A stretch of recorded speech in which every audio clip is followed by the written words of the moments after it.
Dan yang terakhir kasus yang ini pagar bambu ini kan. Oh, iya. Bagaimana pagar laut ini kan? Pagar laut bagaimana ya? Selama berapa hari ini Anda nonton kayak nggak ada polisi. Makanya Kapolri kemana ini kan seperti itu kan? Jadi dipertanyakan malah angkatan laut yang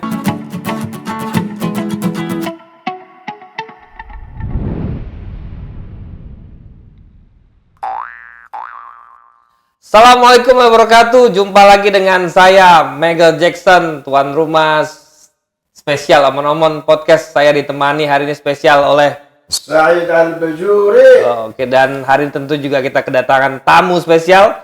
Kawan spesial ya, pakai telur. Enggak dong. Telur makanan. Kawan kita pengamat kepolisian Mas Bambang Rukminto. Selamat sore, Mas. Selamat sore. Assalamualaikum. Waalaikumsalam. Iya. Jadi Mas ngomongin masalah polisi ini bawahnya ini gregetan aja. kenapa, Bib? Novel atau justice? Podo wae. Semuanya Atau percuma lapor polisi? percuma lapor polisi. Iya, tapi supaya tidak percuma hari ini Langsung kita aja. undang ke Mas Bambang karena kita spesial membicarakan soal 4 tahun kepemimpinan Jenderal Listio Sigit di Polri. Polri. Nah, jadi 4 tahun ini bukan waktu yang sebentar loh, Mas. Waduh panjang ini. Panjang Sangat sekali. Panjang. Terlama di era Kapolri. betul Presiden Jokowi dan sekarang Terlama lanjut yang Prabowo. terlama. Betul sekali. Kita nggak ngomong masa lalu ya. Saat ini. Betul. Terlama. Di era pasca reformasi terlama ini. Iya. Pertanyaan pertama, langsung saja. Jadi apa penilaian Mas terhadap Jenderal Sigit ini? Ini apakah beliau sudah melakukan tugas dan fungsinya dengan baik gitu ya? Atau menurut Mas justru kan beliau sempat ngomong dulu ikan busuk dari kepalanya gitu ya. Nah, apakah Pak Jenderal Sigit ini sudah melakukan kerja-kerja yang baik, kinerja yang baik, melakukan reformasi dengan baik? Ya, dalam sebuah kepemimpinan selama 4 tahun tentu ada banyak plus minus ya. Oke. Pasti itu. Plusnya saya melihat selama 4 tahun ini memang nyaris negara kita aman-aman saja gitu. Tidak ada sesuatu hal yang menggemparkan. Terorisme tidak ada ya? Terorisme nyaris nggak ada seperti itu. Artinya kan kita aman-aman saja seperti itu. Betul. Tapi problemnya kan aman itu kan bukan hanya sekedar dari ancaman Dari luar, dari betul, luar, betul. tetapi juga bagaimana aman itu juga dirasakan masyarakat sebagai sebuah kenyamanan. Gitu. Dan artinya aman dan nyaman itu adalah suatu yang yang tidak bisa dipisahkan seperti itu. Saya melihat di bawah kepemimpinan Pak Listio ini belum membangun rasa nyaman masyarakat. Amannya sudah, Amannya nyamannya sudah, belum. tapi nyamannya belum karena masih banyak keluhan-keluhan masyarakat terkait kepolisian, terkait pelayanan kepolisian. Misalnya kalau malam hari dibegal, polisi jawab, kenapa keluar malam hari? Gitu ya. Ya, yang menjadi menarik kemarin ketika ada bos rental yang memang kalau polisinya nanti ke sana malah ditembak. Waduh, ini kan jadi Kalau tanya itu sih. ini kan logika seperti itu kan kacau seperti itu. Iya nggak apa-apa. Sebentar masa ada jawabannya. Begitu di polisi. Dan negara ini Mungkin pistol mainan. ya kita tidak tahu kan. Yang oke. pasti kan negara ini memberikan kewenangan kepada kepolisian ini betul. terkait perlindungan, pengayoman dan pelayanan masyarakat, 3 fungsi Polri menjaga Kamtibmas dan kemudian melakukan penegakan hukum. 3 fungsi Polri tadi. 3 fungsi Polri tadi. Ya disitulah yang sekarang ini seringkali masih tidak membuat nyaman masyarakat dan semakin dirasakan tidak nyaman. Gitu. Makanya muncullah tagar no viral, no justice, karena pelayanannya masih kurang, responsivitasnya Terus masih malah, kurang. Sekarang yang dilihat malah orang lebih percaya dan lebih berharap sama pemadam. Damkar ya. Oh iya. Iya. Sekarang kemarin ada AKP, Damkar. Iya. nangkep maling, damkar, polisi. Ya. Ya, ini kan damkar. Nah, itu apa sebabnya, Mas? ya fenomena-fenomena itu menunjukkan bahwa masyarakat sudah tidak percaya pada kepolisian seperti itu. Ini tidak bisa dibiarkan berlanjut. Bagaimanapun juga kepolisian ini adalah lembaga yang harus ada dalam sebuah negara gitu loh. yang menjadi problem adalah bagaimana mengelola kepolisian ini benar-benar sesuai dengan tupoksinya kan seperti itu. Artinya di situ ada personal yang mengoperasionalkan lembaga. Kalau kita melihat seringkali ini menjadi masalah. Seringkali ketika ada masalah Bahasanya oknum. betul. Oknumnya 1000. Oknumnya seberapa? Itu terus-terusan seperti itu. Iya, dan mengkonfirmasi lagi dan tapi dia seringkali dijawab juga oleh kepolisian. Masih banyak kok polisi yang baik. Ini sekarang menjadi aneh ketika mereka yang oknum-oknum bermasalah ini malah dipromosikan. Loh, polisi yang baiknya ini gimana? Seperti itu. Betul. Itu kan jadi aneh gitu. Polisi yang melakukan tindak pelanggaran, melakukan tindak pidana masih disimpan di polisian gitu. Hanya sekedar demosi yang kemudian juga dipromosikan lagi. Nah, artinya kan polisi yang baik mana ini gitu loh. Kan jadi ya itulah apa itu Mas? Kultural, kebiasaan, tradisi yang masih berlaku di polisi ya, tradisi jelek seperti apa? Iya, kalau kita melihat memang tradisi itu kan berjalan bertahun-tahun kan seperti itu. Tetapi itu saja sepertinya tidak cukup, memang harus ada rombakan-rombakan ya di kepolisian. Dan yang lebih penting itu saya melihatnya terkait dengan leadership, kepemimpinan dari Pak Listio Sigit sebagai pucuk pimpinan Polri. Beliau itu diberi perintah oleh Presiden memegang tongkat komando sebagai Kapolri. Jadi artinya tanggung jawab terkait semua aspek di kepolisian adalah Kapolri. Ketika Polri ini jelek, beliaulah yang harus bertanggung jawab. Dan Mas melihat 4 tahun ini dengan meningkatnya maraknya novel itu juga harusnya tanggung jawab harus tanggung jawabnya menjadi tanggung jawab beliau. Kalau kita melihat selama sekian tahun ya kasus-kasus yang mendapatkan sorotan masyarakat, mulai kasus Sambo, Teddy Minahasa yang terkait dengan narkoba kemudian kasus Kanjuruhan. Terus yang dalam waktu beberapa bulan terakhir ini kasus pemerasan turis dari asing seperti itu. Yang kemudian hal seperti itu bukan hanya mempermalukan institusi, tapi menampar wajah negara, gitu.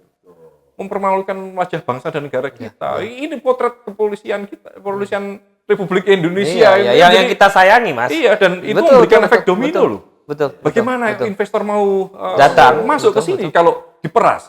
Dan tidak ada tindakan yang konkret itu. Bertolak belakang sama upaya untuk menarik investor seperti itu. Dan menjadi lebih parah lagi ketika mereka yang melakukan pemerasan ini sampai sekarang pun masih di sidang etik, masih dibela. Saya kemarin kan 29 miliar cuma dikembalikan 2,5 miliar. Ini bukan masalah nilai tapi masalah nilai. Masalah nilai 2,5. Enggak, orang tanya 29, 2,5, 26-nya kemana? Yang terbukti adalah 2,5. Cuma kalau kemudian dan menjadi lebih ironi lagi, itu 2,5 mau dikembalikan ke mereka. Loh, jadi buktinya mana? Hilang dong kasus pidananya. Betul. Bagi kepolisian pemerasan itu pidana atau bukan sih? Karena akhirnya muncul pertanyaan seperti itu. Akhirnya seperti tentang itu. polisi penegak hukum, mereka yang melakukan penegakan hukum sendiri, akhirnya jadi aman. Saya tertarik Mas tadi bicara soal leadership.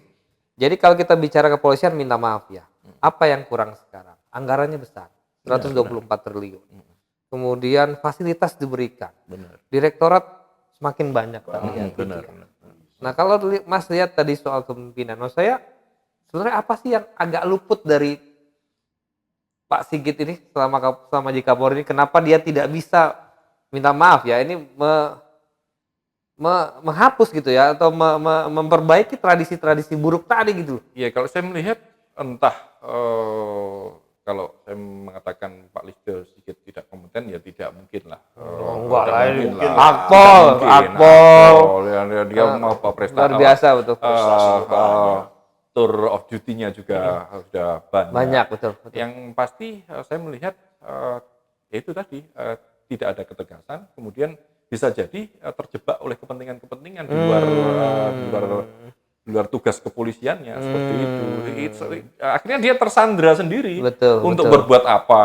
Takut salah. Nanti masalahnya ketika negara sudah memberikan tongkat komando, dia harus tegas gitu loh. Dia harus tegak lurus pada undang-undang, Undang-undang. seperti itu. Bukan pada figur ya. Bukan pada figur. Setuju, harus saya. tegas banget. takut. Jangan takut gitu loh. Dan Masyarakat akan mendukung kok. Jangan sebut nama. Ini nggak sebut. Jangan takut. Bos ini dia. Iya, Betul. benar. Artinya kewenangan sudah diberikan oleh negara. Dia harus takut. Jadi ini yang tidak tidak dimiliki. muncul ya selama tidak muncul 4 tahun ini ya. Tidak Oke. muncul selama kita lihat kasus Sambo lah. Bagaimana Oke. kasus itu lama sekali untuk Betul, diproses. betul. Kemudian banyak kasus lah masih bimbang. Dan yang terakhir kasus yang ini pagar bambu ini kan. Oh, iya. Bagaimana pagar laut ini kan. Pagar laut bagaimana ya. Selama berapa hari ini Anda nonton, kayak nggak ada polisi. Makanya Kapolri kemana ini yang seperti itu kan. Jadi dipertanyakan malah angkatan laut yang Bergerak. Ya, makanya kenapa takut gitu. Ada kepentingan. Nah, itu akhirnya mencabut. Backingannya dia kali. Benar. Akhirnya benar. Mungkin backingannya. akhirnya orang akan berasumsi Betul, ke sana. jadi betul, sultannya betul, ke sono. betul. Polisi nggak ada kok, kenapa? Betul. Sedangkan itu kan harusnya ranah-ranah polisi, pidana. Masa nggak ada polisi satu? Bikin dong. Jadi tadi terjebak pada kepentingan-kepentingan yang kita bisa lihat, kepentingan personal yang di luar institusi Polri lah, kira-kira begitulah ya. Sekarang begini, Pak Mas Bambang. Dari sisi tadi keamanan, kenyamanan yang belum, tetapi kita harus akui juga ada beberapa hal yang kemarin ditunjukkan oleh Kapolri Jenderal Sigit ya, terkait kemajuan misalnya beliau bentuk direktorat cyber, juga beliau bentuk juga direktorat perlindungan perempuan dan anak plus tindak pidana perdagangan orang begitu ya. Nah, lalu kemudian belakangan juga muncul Kortas Tipikor gitu ya. Nah, ini kan artinya secara fungsional ada lompatan yang dibangun oleh Jenderal Sigit begitu. Nah, kalau Mas melihat sisi ini gitu ya. Tipikornya sudah dibentuk. Tapi pungli dan minta maaf korupsi di internal juga Jalan tetap. Bagaimana Mas harusnya sebagai seorang pimpinan lembaga kepolisian, Jenderal Sigit menunjukkan bahwa upaya bersih-bersih itu dilakukan dari dalam gitu. Ya, itu harus dimulai dari dalam memang ya. Pembentukan Kortas Tipikor, kemudian Direktorat Perlindungan Perempuan dan Anak, TPPO dan yang lain-lainnya kita apresiasi. Dan memang kalau kita melihat grand design pengembangan kepolisian ke depan memang itu sangat dibutuhkan. Kemudian ada direktorat salah satunya cyber itu dibutuhkan. Zaman memang menuntut itulah. Betul. Ya, mau tidak mau memang harus ke arah ke sana. Cuma problemnya lagi-lagi kan bagaimana mengawai pemilihan awak di siapa yang mengawai di situ. Itu juga jadi penting ya. Karena isu yang sering kali muncul di kepolisian itu siapa terkait dengan meritokrasi yang nyaris tidak ada gitu loh. Tadi yang sudah sempat saya sampaikan, mereka yang bermasalah itu malah menjadi dipromosikan gitu kan. Memasuki jabatan strategis tadi. Iya, benar. Akhirnya kalau itu dilakukan tidak ada meritokrasi yang benar, dampaknya juga tidak akan memberikan efek yang bagus bagi masyarakat, tapi kembali lagi mengulang lagi, semakin besar kemenangan, semakin besar struktur, ini yang muncul adalah korupsi dan pungli lagi, memperbanyak peluang, banyak ruang, betul. Seperti itu. Karena kalau saya melihat ketika Pak Listio dulu 2019 ketika beliau menjadi Kadipropam, beliau juga pernah melaksanakan operasi untuk pungli itu. Tapi ya sudah, setelah itu ya selesai gitu. Pungli jalan lagi gitu. Mereka yang melakukan pungli ya mendapat promosi lagi gitu. Tidak ada efek tindakan-tindakan itu tidak memberikan efek jera gitu. Pembentukan Kortas, kemudian Satgas dan yang lain-lainnya, harapannya kan bagaimana itu menjadi alat perlindungan dan pengayoman masyarakat. Semakin banyak artinya pelayanannya juga semakin prima kan seperti itu. Betul. Tetapi enggak gitu, malah merepotkan gitu. Ini kan jadi problem. Iya. Jelimet Dan semakin jelimet, semakin Rumit. kalau kita lihat kasus-kasus orang melapor yang kasus juragan roti kemarin kan, ya, bagaimana masyarakat di pingpong dari polsek ini tidak bisa dilayani, kemudian dilempar ke polseknya karena tidak sesuai dengan TKP-nya, wilayahnya, seperti itu kan tidak bisa gitu. Pelayanan masyarakat itu harus cepat dan semua bagi masyarakat polisi itu sama gitu. Seharusnya diterima lebih dulu. Jangan memperbanyak struktur, tapi malah merepotkan masyarakat seperti itu. Kerjain aja dulu. Kerjain aja. Wilayah gampang bisa dikoordinasi. Iya, koordinasikan lah di internal seperti itu. Apalagi yang bos rental tuh bukan wilayah. Akhirnya keterima dulu. Akhirnya jadi korban gitu loh. Jadi dan yang catatan saya yang lebih penting itu konsistensi terkait dengan penegakan aturan di internal ya. Karena kalau siapa sih Mas kalau di dalam itu yang biasanya bertanggung jawab itu selain propam, divisi etik ya? Komisi etik itu kan dibentuk kan pasca kejadian gitu loh. Ketika ada insiden, ada pelanggaran baru dibentuk gitu loh. Ada atasan hukum, kemudian salah satunya ada di propam gitu. Tapi itu saja tidak cukup. Karena kalau kita melihat kasus-kasus selama ini, sidang kode etik itu malah menjadi alat perlindungan bagi mereka yang melakukan perlindungan kolektif, perlindungan organisasi pada nggak bisa. Padahal problem pelanggaran itu kalau dilakukan oleh oknum, ya sudah potong aja oknumnya, buang aja oknumnya. Jangan ini kalau oknum yang jahat ya jangan mengotori institusi lah kan seperti itu kan. Karena kalau tidak dilakukan, ini artinya adalah problem sistemik di kepolisian. Kita perlu sampai kesimpulan potong satu generasi nggak Mas ya di kepolisian ini Mas? Artinya saya berkaca pada misalnya case di Hong Kong waktu pembentukan di Georgia pernah komisi anti korupsi pertama itu. Yang disuruh di depan itu adalah polisi-polisi muda yang baru direkrut, baru lulus 1-2 tahun masih bersih, dan yang dia tangkapi senior-seniornya. Kita perlu sampai pada kesimpulan itu nggak? Kayak karena kalau saya ngeliat cerita Mas Bambang nih, rusak semuanya berarti polisi. Ente yang ngomong. Polisi. Jadi kalau kita benar Beb. Kalau takut jadi saya mau sampaikan itu. Apakah perlu sampai kesimpulan begitu potong generasi? Upaya untuk potong generasi itu sebenarnya sudah dilakukan oleh Presiden Jokowi ketika mengangkat Pak Tito. Pak Tito sebagai Kapolri itu kan melompat jauh. Kemudian Pak Listio Sigit ini melompat jauh. Biasanya di era sebelumnya Kapolri itu bayangkatan maksimal 2-3 tahun. Gitu. Kan ini kan Pak Listio 7 tahun. Kalau diperpanjang terus sampai 2027. Gitu. Tapi dengan track record seperti saat ini, apakah harus diteruskan sampai 2027 sampai beliau pensiun gitu? Kayak tidak ada orang lainnya aja itu yang mampu kan seperti itu. Ketika potong generasi dengan model seperti itu, akhirnya malah mengacau regenerasi di kepolisian gitu. Kalau potong generasi diartikan sudah yang atas sudah pensiun, uang udah pensiun aja. Bisa saja seperti itu dilakukan, dan itu memang dibutuhkan keberanian oleh negara ya, political will presiden untuk membenahi Polri ini. Karena kalau saya melihat, saya sudah pada kesimpulan Polri ini tidak bisa memperbaiki dirinya sendiri, nggak mungkin. Udah nggak bisa ya? Tidak bisa. Harus ada negara lah yang harus. Extraordinary ya? Iya. Tindakan extraordinary harus. Karena kalau sistemik banget loh gitu loh. Mas memang. Kalau udah segitu rusaknya tuh polisi. Ya kalau kita parah bener tahu kita anggap kanker. Ya, kalau bicara kan benar harus ada amputasi gitu. Stadium 4 ya. Dan yang menjadi problem ketika bibit-bibit kanker itu tidak dipotong, disimpan. Dan sekarang betul.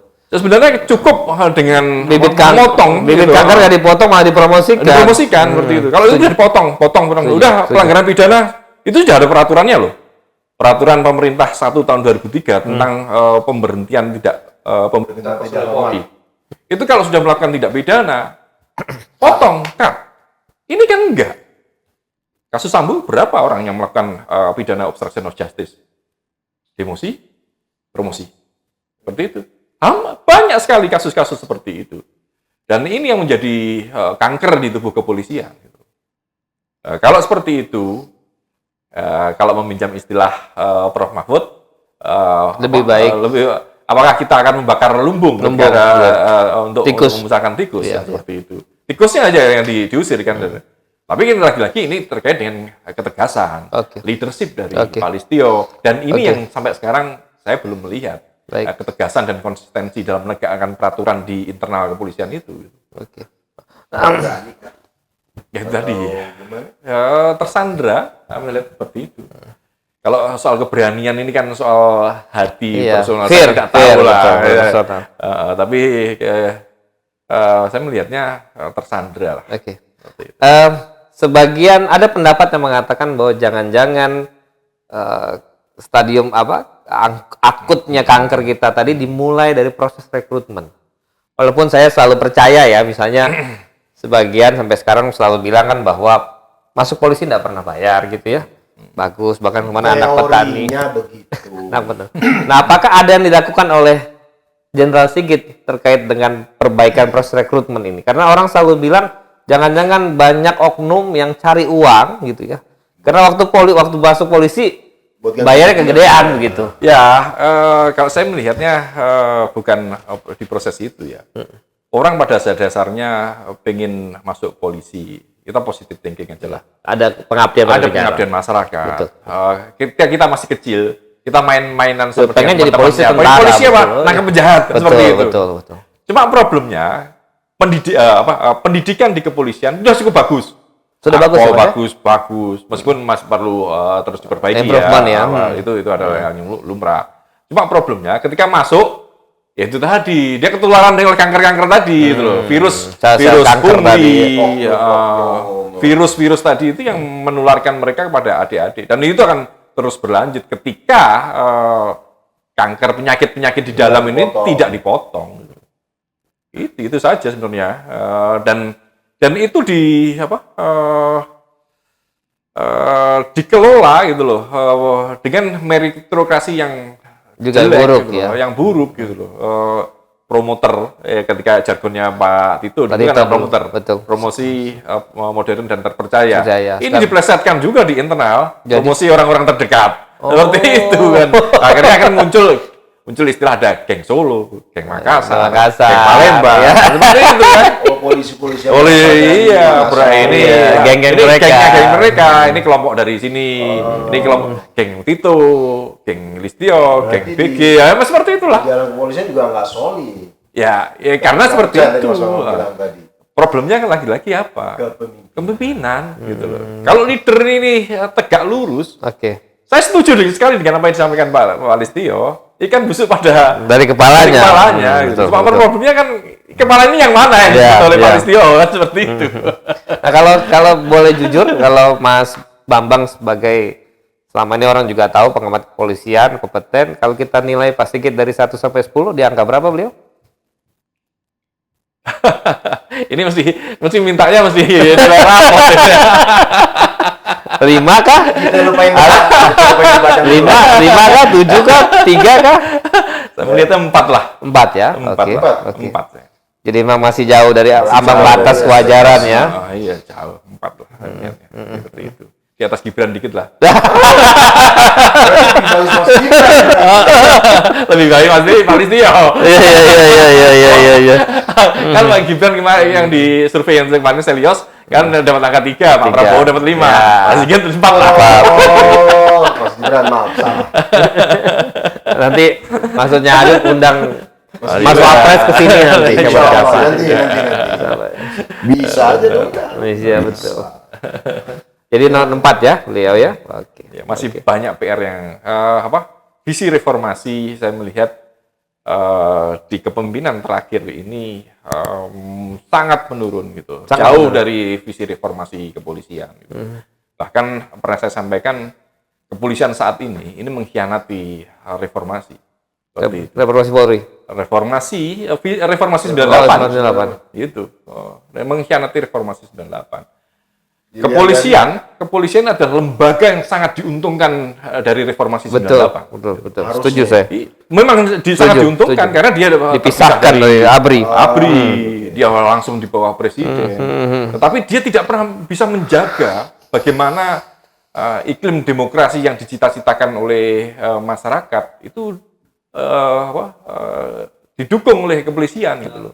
Bahkan kepolisian kemarin muncul istilah Partai percok, coklat, partai ya. coklat Oke, seperti oke. itu. Gitu. Dan ini yang hal seperti itu terakumulasi di kepemimpinan Pak Listio ini. Itu yang sangat menjadikan ya. Makanya itu Tapi kan menjadi- gini Mas, gimana? minta maaf. Tapi kan sebenarnya secara internal kan polisi juga sudah mengeluarkan aturan kan untuk tidak harus netral, tidak ikut itu Pastilah. tidak cukup. Ya, pastilah. Teori, polisi harus netral. Teori. Bener dong, harus ngomong Iya. Iya karena Kan seperti itu. di daerah-daerah akhirnya jadi begitu. Iya, kita tidak bisa ngomong apa lagi. Jadi Makanya sebenarnya seperti nggak itu. cukup ya mengeluarkan aturan, maksimal nggak cukup ya. Tidak cukup. Justru harus dari pimpinannya memberikan contoh ya. Ketegasan. di sini peraturan dibikin buat dilanggar, diikutin. Ya, Akhirnya kita berpikir seperti itu. Karena fakta-faktanya karena banyak peraturan, peraturannya begitu. banyak peraturan, tapi tetap banyak pelanggaran. Dari itu. Ya, jadi pesimis gitu ya. Jadi ya, makin apatis ya. Makin apatis. Tapi ngomong-ngomong soal demokrasi tadi, kita bicara HAM gitu ya. Kalau Mas melihat sendiri, apakah di masa Jenderal Sigit ini, misalnya penegakan persoalan mengenai demonstrasi, menangani kerumunan massa, itu pendekatan HAM mulai agak digunakan nggak secara luas oleh anggota Polri begitu? Secara umum masih, meskipun ya insiden-insiden seringkali muncul ya. Dan lagi-lagi tidak ada evaluasi terkait dengan upaya memperbaiki itu. Gitu. Karena mindset tentang perlindungan HAM ini masih sangat jauh pada personil. Gitu. Oke. Kalau kita melihat kasus Gama Semarang kemarin. Yang meninggal tuh sampai meninggal. Yang di Ya anak siswa itu ya. Di Semarang kemarin. Semarang. Kan enak saja langsung tembak der gitu kan. Oh iya. Nggak bisa seperti itu. Kasus di Kalimantan Tengah misalnya, seseorang yang dituduh di Kalimantan Selatan dituduh mencuri kemudian ditembak. Kasus di Jogja itu banyak kasus seperti itu gitu loh. Artinya kan kalau kita melihat penegakan HAM dalam melindungi demokrasi, kita masih kita terima lah. Dan tidak muncul konflik besar gitu. Oke. Tetapi terkait dengan Tadi insiden-insiden itu ya masih jauh sekali gitu. Dan nyaris itu pun tidak ada tindakan bagi mereka yang melakukan pelanggaran. Secara institusional dibangun nggak sih mindset HAM ini? Misalnya ada orientasi HAM 3 bulan sekali, setahun sekali. Ya itu saja tidak cukup, itu sudah dilakukan. Kawan-kawan kepolisian juga bekerja sama dengan NGO-NGO, dengan perguruan tinggi, tapi itu saja tidak cukup gitu loh. Memang harus ada contoh ya, teladan ya. Teladanan seperti apa sih gitu loh. Dan lagi-lagi itu tadi bagaimana menegakkan aturan di internal itu loh. Saya membayangkan Pak Sigit tidak pakai seragam, datang keliling kemana-mana, dia cek itu situasi, oh seru kali ya. Ya, zamannya beda. Zamannya beda. Kalau kita melihat gini loh, kita seringkali membayangkan bahwa seorang Kapolri itu pimpinan lah. seorang Kapolri ini ya, katanya ada seorang Hugeng gitu loh. Harus Hugeng. Harus sama Hugeng Santoso, Hugeng. polisi yang jujur, bersih seperti itu. Kalau sekarang mungkinkah itu gitu loh? Sementara kultur kita, masyarakat kita ini juga sangat pragmatis, Betul. konsumtif. Akhirnya juga kita lihat banyak kawan-kawan kepolisian, elit-elit kepolisian ini bergaya hidup hedon, Hedon. dan itu ditunjukkan. Gitu. Ditunjukkan. Kalau kita melihat Enggak, polisi Kan apa enggak, gitu. anggotanya nggak nunjukin, istrinya yang nunjukin. iya, gitu kan. Jadi memulainya dari mana? Iya, gitu. setuju. Ya, saya masih salut ya kepemimpinan di era Pak SBY ya. Ketika Pak Bambang. Pak Tanto, kemudian Pak Tarman. Mas. Pak Tarman di saat itu mobil dinas Kapolri cukup Innova. Kalau sekarang kita lihat di Trojoyo. Land Cruiser, Lexus, Itu kan yang Anda pilih. Alphard, Hammer ya. Hammer. Aduh, dengan bangganya dia. Iya, itu iya, uang iya, dari iya, mana iya. itu loh. Pertanyaan, ya? Pertanyaan kan yang muncul pertanyaan. Gaji, Seperti kita tahu gaji polisi, gaji iya. Kapolri berapa. Makanya kalau awalnya mulai kemarin bagaimana seorang Kapolres memiliki kekayaan 27 Oh miliar. iya, Lumajang ya? Pasuruan Pasuruan, seperti ya. itu. Ya kita Iya. mungkin dia dapat dana hibah, Warisan. Mungkin. bisa jadi seperti itu. Mungkin punya perusahaan. Mungkin berusaha. Nggak boleh. Nggak boleh urusan. Polisi nggak boleh Polisi nggak boleh berusaha. Oh iya. Usaha Bukan perusahaan. Boleh dong. Sebagai pengusaha. Nggak boleh. Nggak boleh berbisnis. Nggak boleh. Akhirnya muncul konflik kepentingan deh. Yang bisnis adiknya. Istrinya. Iya, nggak boleh. Nggak masalah sih seperti itu. Cuma ya ketika itu menjadi kekayaan dia, artinya kan harus bisa dipertanggungjawabkan dari mana ini seperti itu. Iya. Ini selevel Kapolres, selevel yang atas. Waduh. Udah, lebih-lebih kan. Sekarang orang Makanya membanding. itu kembali lagi tadi terkerangkeng gitu Mas. Ya terjebak dalam kepentingan. Kepentingan pragmatis. Masalah. Kepentingan pragmatis untuk Dapat. Nggak bertindak. Setorannya terus. budaya setoran. Iya, itu pas. Benar. Kalau kita cerita Iya. tadi yang saya sampaikan tadi terkait dengan apa yang dilakukan oleh Pak Listio ketika menjadi Kadipropam. Ada beberapa Kapolres, kemudian Kasat Lantas yang dioperasi oleh Dipropam saat itu terbukti melakukan pungli, setoran ke atas. Kapolres setoran ke Kapolres setiap minggu 150 juta. Ini dari mana? Itu dari Lantas itu loh. Belum dari Krim. Reserse kriminal seperti itu. Reskrim. Berarti selama ini benar dong omongan ini. Tapi dari kecil dia bilang polisi-polisi lalu lintas saya setoran Pak ke komandan. Nah, dari komandan setoran lagi ke atasan begitu. Jadi benar. Iya.